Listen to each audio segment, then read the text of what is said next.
Hey, everybody.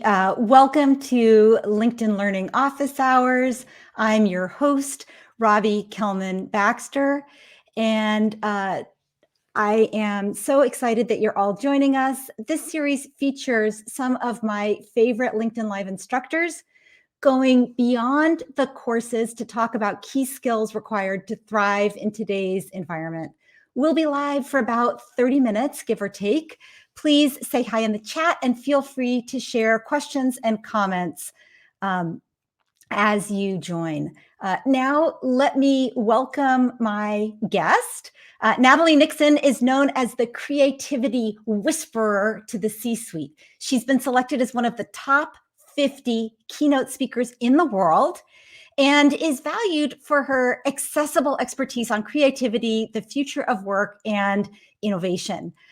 Natalie created and instructs the LinkedIn Learning course Lead with Inquiry, Improvisation, and Intuition. I encourage you to check it out and let us know if you want us to unlock it for you. Just send us a message, either Natalie or myself, and we can unlock it for anyone who's participating in today's office hours. I invited Natalie to talk about the intersection of creativity and rigor.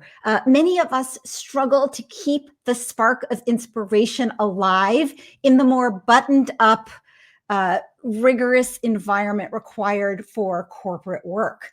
Today, we're going to be talking about how to keep your creativity muscle strong. We'll explore how to set expectations with your team, your peers, and your board for experimentation. And we'll walk you through a case study about how to stay nimble as you launch a new business. Welcome, Natalie. Hi, thank you so much, Robbie. Oh, it's so great to have you here. I'm really excited. And I wanted to start with something that we hadn't really talked about, but that I just learned, which is that you and I started our careers in the same place as New York City Urban Fellows. And I'm wondering if you could bring us back there and share a little bit about how you got started. Sure. So I love that story. I love that Ashley found that intersection between us. So my senior year of college, I lived in a dorm at Vassar College called the main building, and it includes some administrative offices on the first floor. And I lived about 2 floors above the career services office. So during the fall of my senior year, I had to walk by career services just about every day, increasingly freaking out about what kind of job was I going to get after college with a double major in anthropology and Africana studies.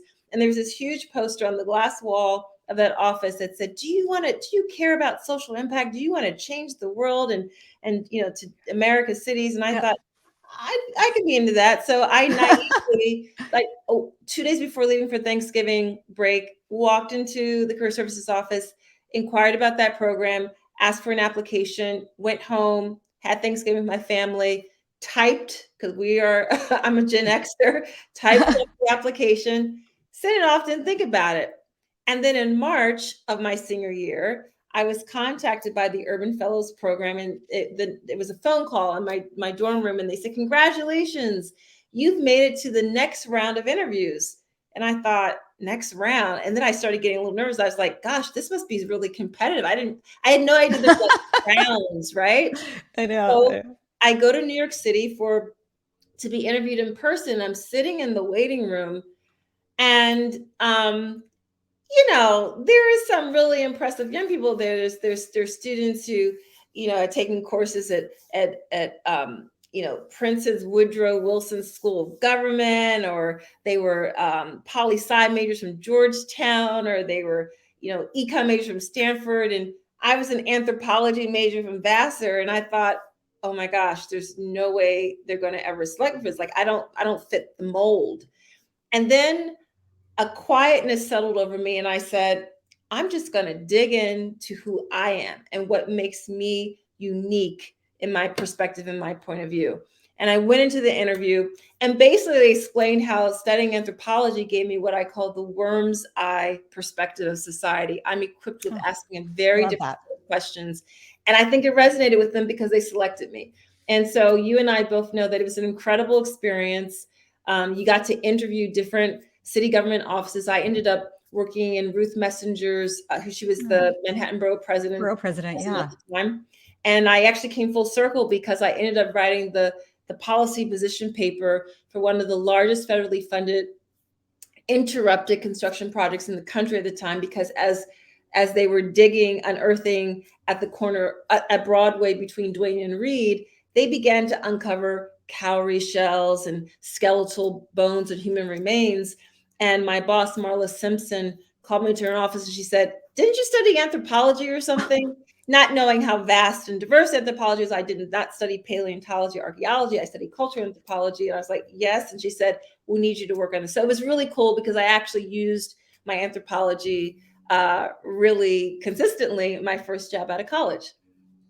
Yeah, I love that. And it's funny, as we kind of move through our careers to kind of look back at where we started and say, wow, there actually were some interesting parallels between where I started and where I am now. And I love that you said, the worm's eye view. Like you really, I mean, talk about a worm's eye view. You were like under the worms, eye, down in the dirt, looking at these, cowrie shells and all these, skeletal remains and everything.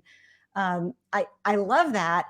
And I think also you're willing to say yes, and your creativity in embracing something unknown, really speaks to, I think, one half of our conversation, which is the creativity part. And I'm interested in the, balancing with rigor. How did that play in, and how does that play into your life now? Well, Robbie, as you mentioned this, you're quite right. Actually, that was a creative moment.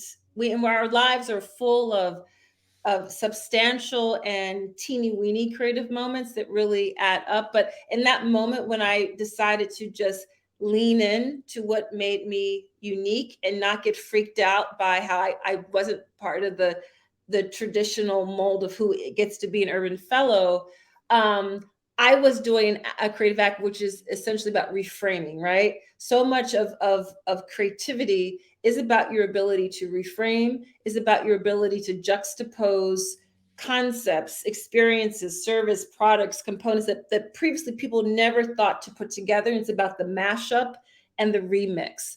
And so in my book, The Creativity Leap, my goal is to equip people with a simple way to think about creativity so that creativity gets democratized.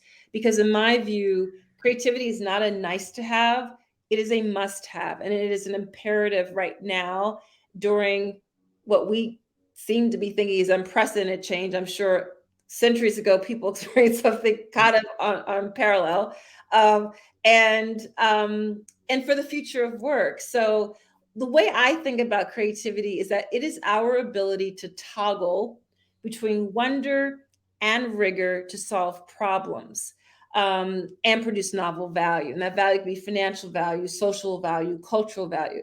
But that toggling between wonder and rigor is a really important new paradigm and way to think about creativity, because creativity is not doing whatever you feel like. Creativity, sometimes right? Darn. It's not. We get stuck only in the wonder dimension of creativity. And in fact, creativity also requires quite a bit of rigor. And if you think about creativity as toggling between wonder and rigor to solve problems, then you realize that the best scientists, engineers, accountants, lawyers, plumbers, farmers, teachers, artists are super creative when they're doing this toggling between wonder and rigor to solve problems. Yeah, yeah, I love that. I'm so enjoying this conversation, and I have like a million questions. But first, I want to just say hi to some of our participants: Liliana from New York, Pedro from Mexico, Chandra from Illinois, Catherine, North Carolina, my good friend and colleague Scott Edinger from Tampa, Florida. Paul Markham, who's asking, did the video crash? And I'm sure hoping it did not. I see it still running. So I'm gonna keep going and ask my assistant Nat if she can check into that. But it's great to see people from all around the world and all around the United States too, joining us. And if you have questions for Natalie or for me around innovation, around inspiration, around balancing that kind of wonder with a more rigorous approach, please, feel free to share your challenges, your questions, your curiosities. We'd love to have you as part of the conversation. I want to pull back to something that you said. You said you want to democratize creativity. What does that mean in a corporation? Who doesn't get to be creative? So for those of us who work in corporate environments, who have worked in corporate environments, probably the following phrase will be familiar to you. You may have heard this muttered or uttered or whispered or said out loud. Comments like, oh, I'm not a creative type because I can't, I don't know, sing, draw, paint, dance, draw, sculpt, Right. act well. Dancing is so important in the corporate environment, I find. Well, more important than you realize. Yes, it is. And I've also heard phrases such as, oh, the creatives, I'm putting that in air quotes, will take care of it later. Yes. In And a condescending way sometimes. very condescending. And the people to whom they're referring are people who have been trained in design, people who've been trained a lot of times in advertising, marketing, right? And what is implied is that creativity is an add-on. It's treated like lipstick on a pig. And the reason why that's problematic is that in my experience as the founder and CEO of Figure Eight Thinking, I get invited into companies to help them transform. And a lot of times in the early stages of building Figure Eight Thinking, I was invited in to help them build cultures of innovation. Well, here's the news flash. Creativity is the engine for innovation. You actually will never innovate on a consistent and sustainable basis unless you build a capacity for creativity organizationally, among your teams, and in your own individual personal capacity. Because here's how I define innovation. An innovation is an invention converted into scalable value. And we can't go from that invention, that concept, that really groovy, cool idea to this scalable experience or series of products or services that have value in terms of financial value, social value, cultural value, unless we have creativity, because creativity is that conversion factor. So the problem in so many of our companies is that we don't hire for creativity. We don't incentivize it. We don't outline budget for it. We don't have enough runway in terms of time for it. I've started sharing some of my keynotes, a reference to a great Netflix series that I watched last year, because who hasn't been watching a lot of Netflix during the pandemic? It's called Billion Dollar Code. And it's the Germans' perspective on how Google Earth actually came about, right? And there was actually a huge legal battle between a young coder named Juri Schmuller and a German artist, all from East Berlin, early 1990s, 1993, Carsten Schulter, who originally developed the algorithm for Google Earth. And then their perspective is that I'm forgetting the gentleman's name from Google, but he basically stole code. There's a moment in that show when they are trying to get more funding from their early stage funders, Deutsche Telekom, and they're in the offices, and the corporate types from Deutsche Telekom, they're harumphing and their arms are crossed and saying, well, it's been like 3 months. Haven't you figured out how to innovate this thing yet? They're like, no, we're so sorry. We need more time. The funders are about to pull out and they're about to leave the room. And at the last minute, a dramatic moment, Carsten turns on his heel and he goes, but isn't that what innovation is all about? Making mistakes? And I love that because he's absolutely right. Innovation is not this neat, linear, lockstep process. It's actually quite messy when you're doing it correctly. And the challenge again in our corporate environments, we want to innovate, but we don't set aside budget, runway in terms of time, leadership styles to allow for that messiness and that experimentation. Yeah, really interesting. We've talked about this before.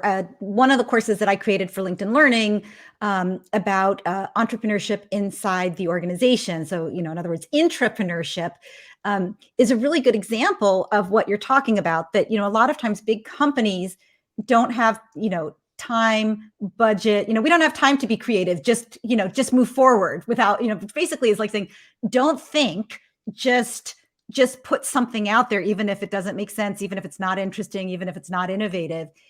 And in a lot of organizations, increasingly, they're building a muscle of entrepreneurship. When they have a defined area of need, they can put a small team together, give them a little bit of runway, give them some budget, maybe free them up from some of the organization-wide metrics, like, you have to have this kind of ROI over this kind of time period, so that they can create in the same way, let's say, that organizations here where I live in Silicon Valley have been able to do for years. And I'm curious what you think about this movement toward having, entrepreneurial arms in organizations, having sort of centers for creativity separate within the organization. Pros and cons. So that's only the first step. It's the means to the end. And what happens when we start and then stop with an innovation center, an innovation lab, a skunk works, whatever you want to call it?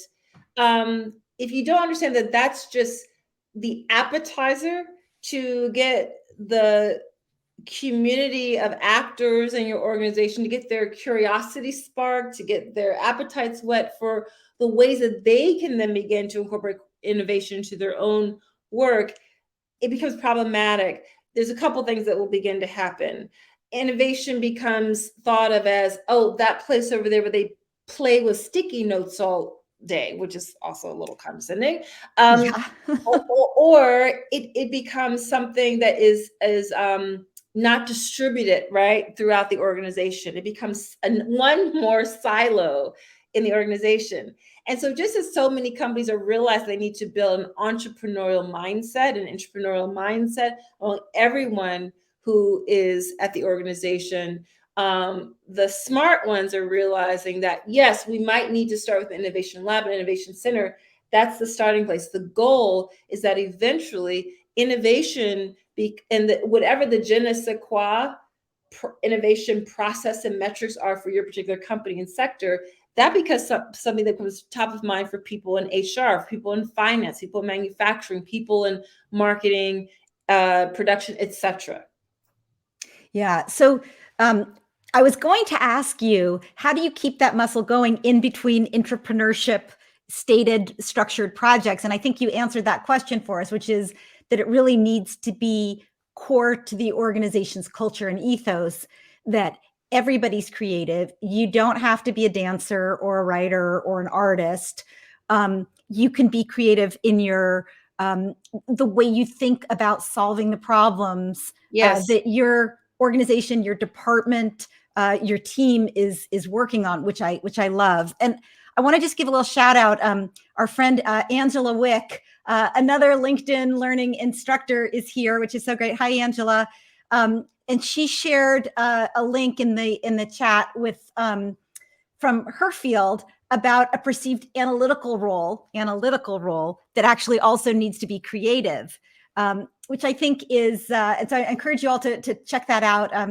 Angela has some great content for business analysts, and I think is really somebody who understands how creativity is not just for creatives; it's for everyone. But also, let's not say creatives, right?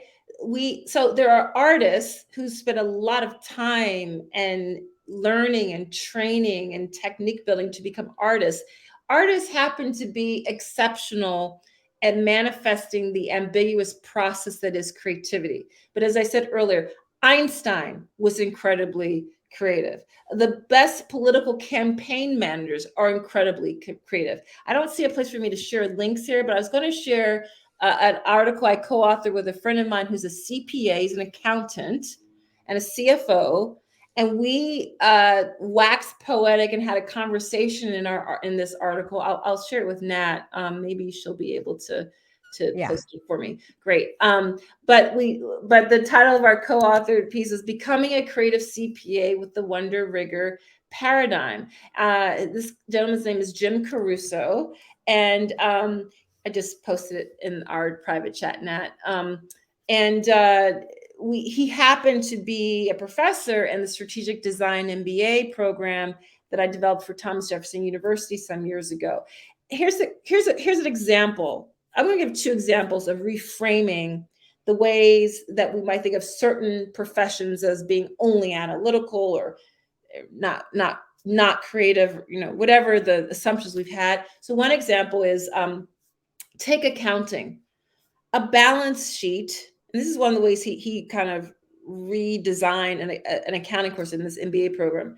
A balance sheet tells us a story. It's a snapshot in time about choices that have been made about resources. If you begin to think of that this one artifact of the accounting practice, the balance sheet, in that way, you realize you can shape shift that story in all sorts of ways. And it happens all the time. It happens all the time in statistics as well, right? So that's an example, right? So that's an example of merging the bifurcation that we've had about quant and qualitative. In my view, the best way to work is when we're integrating the 2. Another example is from the field of law. My husband John is practices that sexy law. He grew up as an ERISA attorney, which is tax benefits law. He's now primarily an executive compensation attorney, but being married to him and overhearing every now and then conversations and just observing his work, he's incredibly creative. Right now, he initially would not have self-described as that, but here's why I say lawyers can be super creative, and the best ones are. You are trying to frame an argument, a position for your client, and to do that, and that is most advantageous to them. And to do that, you must look at the point from multiple possible perspectives using your legal training. That is a creative act. That is an act where you're integrating both wonder and rigor. Yes. And, I love that you picked lawyers because they're not usually thought of as being creative, but the one who frames the argument is usually the one who wins the argument. And being able to think about, what do I want? How do I want to frame this? And if you watch any of those procedural law shows, you see how the best litigators, they reframe things, and all of a sudden you're saying, wait, what are we talking about? I didn't realize that's, I didn't realize that, this murder was really about freedom of speech, right, or whatever. So important. I want to do 2 things now. I want to ask the people that are participating what field you're in. If you could just pop it into the chat, because I'm guessing, I know some of you, and I'm guessing that we're not all what is as Natalie said, derogatorily sometimes called creatives. And yet we're all here because we're interested in creativity. So, yay for us, and pat on the back for us. But I'd love to hear, where you all are. And I also see there's a question from Liliana that I want to put up here. She's asking if we have any advice on transitioning from an operational role to more creative development roles within an organization. Wondering if you can take a shot at that. That's a really important question and a great question. And so one of the ways to begin to shift and expand the work that you're doing is to a couple things. Volunteer to assist in those areas of the company where you're seeing, from your perspective, there seem to be much more creative development work, right? So asking if you can volunteer to assist on their work. I once heard a very wise woman, Mary Doherty, who's an entrepreneur, used to own the Nicole Miller boutiques here in Philadelphia, Pennsylvania, where I live. She's talking to a group of young people who, often young people will go up to an older person, they will ask to be mentored, which can have a 50-50 chance of working out or not. And she advised them, the best way to be mentored is to help someone. Because when you are volunteering, you're showing up, you're helping. Number one, your actions are preceding you. And every time they turn around, you're there, you're helpful, you're showing up humbly. And they naturally begin to want, you're top of mind as the person they want to help. So that's one suggestion. Another suggestion, it's an oldie but goodie, is to start having coffees, informational interviews with those people in the organization who seem to be doing the sort of work that you think you want to do. And I keep saying seem and think, because sometimes the grass does seem greener on the other side. And we do need to get kind of the full Monty idea and reality of what's involved in that work. But there is so much to be gained by asking people for advice. And one of my best, how do you say, it's not selling, but one of my most popular articles, I used to blog for Inc. magazine, was an article I wrote. What was it? I'll find it on Nat to post it again. But it was basically about the number. It was called the number one thing to do to get a new job, or the number one thing to avoid to get a job. And the number one thing to avoid is to ask for a job. Number one thing to do is to ask for information. And several reasons why. People are inherently vain. They love talking about themselves. And you're collecting and it data. takes pressure off the person. If I come to you and I say, hey, Natalie, I need a job, you're thinking, oh, wow, Robbie's, and I seem needy, and you're focused on that. If I say, Natalie, I want to learn more about creative, roles where I can exercise my creative muscle, what organizations, what companies, what managers, right? I mean, I think that's also important. You were saying, the culture is so important. You want to work for somebody who values and makes time for and applies resources to creativity. Right. Because it's not what you do, it's who you work for and who you work with that makes such a difference. Number one thing that people, make people leave their jobs is, I don't like my boss, right? That's right. Yeah. So I can't even believe that we're almost at the end of our time, because I truly have 1,001 more questions for you. And we didn't even get to the case study that we promised, so we may have to do that next time. Let us know if that's of interest. I want to just point out that a couple of the job titles that people have posted: business analytics, grants and program development. And I see from some of the other people who are participating who are a little shyer that we have salespeople here, we have marketers, we have business ops people. So there really is a hunger, I think, for creativity. And, for a lot of us who I think come from the more rigorous side, where that's how we think, we feel more confident being rigorous and maybe less confident being creative. I want to close by asking you, what would be your advice for people that are listening that are kind of hard charging, rigorous, numbers driven people who are showing up today to learn about this, creativity and wonder that you speak of being important to have in balance with that more rigorous mindset? Right. And thank you, Natalia, for posting the Inc. article, the number one mistake people make when job hunting, if anyone's interested in checking that out. So that desire to balance wonder and rigor, number one, like so many things that ail us, the first step is to admitting you have a problem, right? Admit that you need a little bit more wonder in your life, or you need a little bit more rigor in your life. And I do want to say that sometimes we conflate rigidity for rigor, and they're not the same. And I didn't actually clarify this at the top of our time, Robbie, so let me just do that really quickly.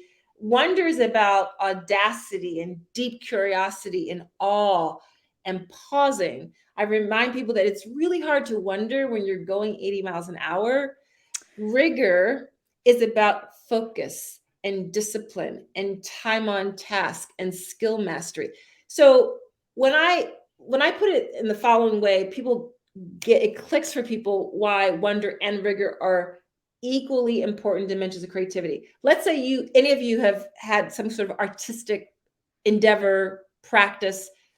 I played the clarinet poorly from 4th grade to like 10th grade. I've been a lifelong dancer. Right now, I study ballroom dance. Whatever your jam is, watercolor painting, gardening, autumn, whatever it is, you are astutely aware that before Yo-Yo Ma was able to play those brilliant scales he had to practice scales. It was laborious, it was tedious, it was minutiae, it was rigorous, right? Before Misty Copeland was able to do the badass European classical ballet dance she does in her role as the first Black American prima ballerina for ABT doing Firebird, it was really hard and sweaty. And rigor is not sexy. It's very solitary work. So we need both. And one of the things I invite all of us to do as a parting piece of advice to practice more wonder and rigor in your professional work is actually to start with the personal and to become a clumsy student of anything. I don't care what it is, but do something where you are not the smartest person in the room. Start learning something where you have to develop a sense of humor about yourself, because it's actually going to develop what I know we didn't have time to get into, Rob, but we're going to, something I call the 3 I's. It will build your capacity for inquiry or curiosity, your ability to improvise, to be more experimental, and your ability to listen to your intuition.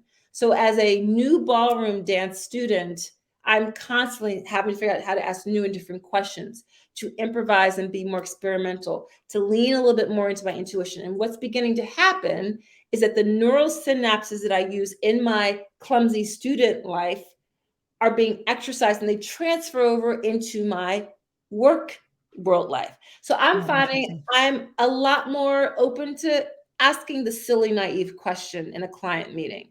I'm okay with being a lot more experimental. I'm a lot more braver about acting on my intuition. So please become a clumsy student of anything, something. I love it. Please become a clumsy student of anything. Beginner's mind and beginner experiences open us up to learning, to humility, and I think most importantly to a more creative approach to everything we do.